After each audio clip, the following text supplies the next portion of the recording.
황석영 작가의 소설은 늘 깊이와 감동을 줍니다. 신작 할매 역시 그런 기대를 안고 책을 펼쳤습니다. 다만 제목과 표지에서 오는 호기심과 낯섦도 있었습니다. 표지를 보며 할머니가 사는 시골 마을의 나무인가 하는 궁금증이 생기기도 했습니다.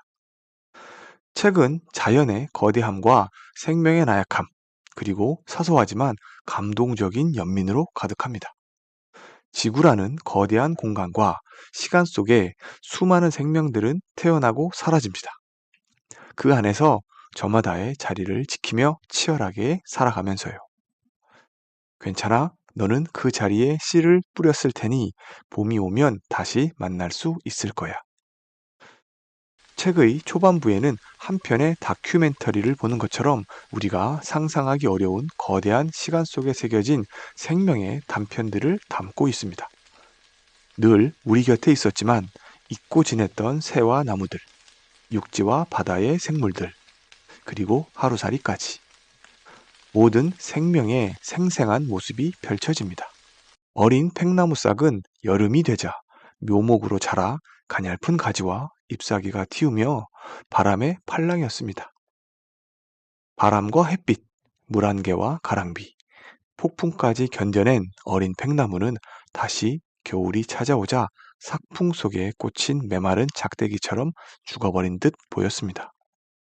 그렇게 팽나무는 죽음 같은 겨울의 고요와 봄마다 찾아오는 새 생명의 활기를 온몸으로 깨달아 갔습니다. 우리가 나무를 바라보듯 나무들도 그 자리에서 하루하루를 기껏해야 100년이 채 되지 않은 인간의 삶을 묵묵히 지켜봐 왔을 것입니다. 나무가 뿌리 내린 자리를 떠나 살 수 없듯 인간 역시 자신이 태어난 시대를 거스를 수 없고 그 시대가 빚어낸 사고방식에서 온전히 벗어나기도 어렵습니다. 일어나지 않은 일을 상상하는 것은 자유이지만 그것이 우리의 삶의 방향을 결정짓지는 않습니다. 눈을 뜨면 입을 것과 먹을 것이 필요하고 몸을 누일 곳과 함께 삶을 나눌 누군가가 필요한 것이 우리의 현실입니다. 책장을 넘기며 만나게 되는 주인공은 인간만이 아니었습니다. 지구라는 공간 속에서 숨쉬는 땅과 바다와 하늘의 모든 생명들이 책의 주인공입니다. 감동이라는 것은 내가 몰랐던 것을 새롭게 알게 된 것보다 내가 알고 있던 것을 다시 깨닫게 되었을 때 찾아옵니다. 반성이라는 것은 내가 몰랐던 것을 새롭게 알게 된 것보다 내가 알고 있던 것을 다시금 돌아보게 되었을 때 만나게 됩니다. 이 소설은 내가 그동안 잊고 지냈던 것들, 미처 보지 못했던 것들을 다시 돌아보게 해주었습니다. 산을 허물고 바다를 메우고 인간의 편의와 경제적 이익을 위해 자연을 파괴합니다. 그리고 그 자리에서 수많은 생명들이 말없이 삶의 터전을 잃습니다. 얼마 전 차에 매달린 작은 개구리 한 마리가 있었습니다. 운전석 왼편 사이드 미러에 붙은 개구리는 특유의 흡착력으로 꼼짝하지 않고 버티고 있었습니다.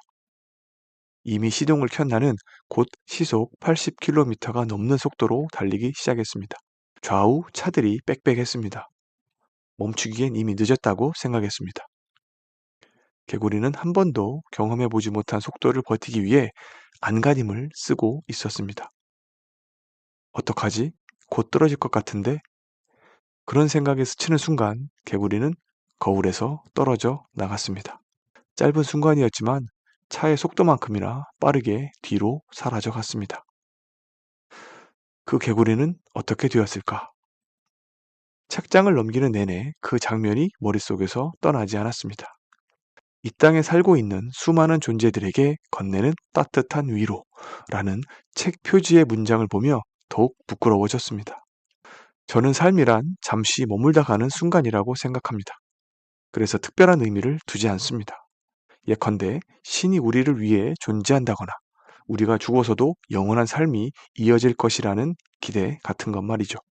이 땅의 어딘가는 어떤 생명에게 목숨과도 같은 곳입니다. 살아있는 동안 그곳이 곧 삶의 전부일 테니까요. 조금 더 겸손하고 조금 더 조용하게 살아가고자 합니다. 탐욕과 위선이 가득한 이 시대에 말없이 모든 것을 품어온 자연을 담고 싶습니다.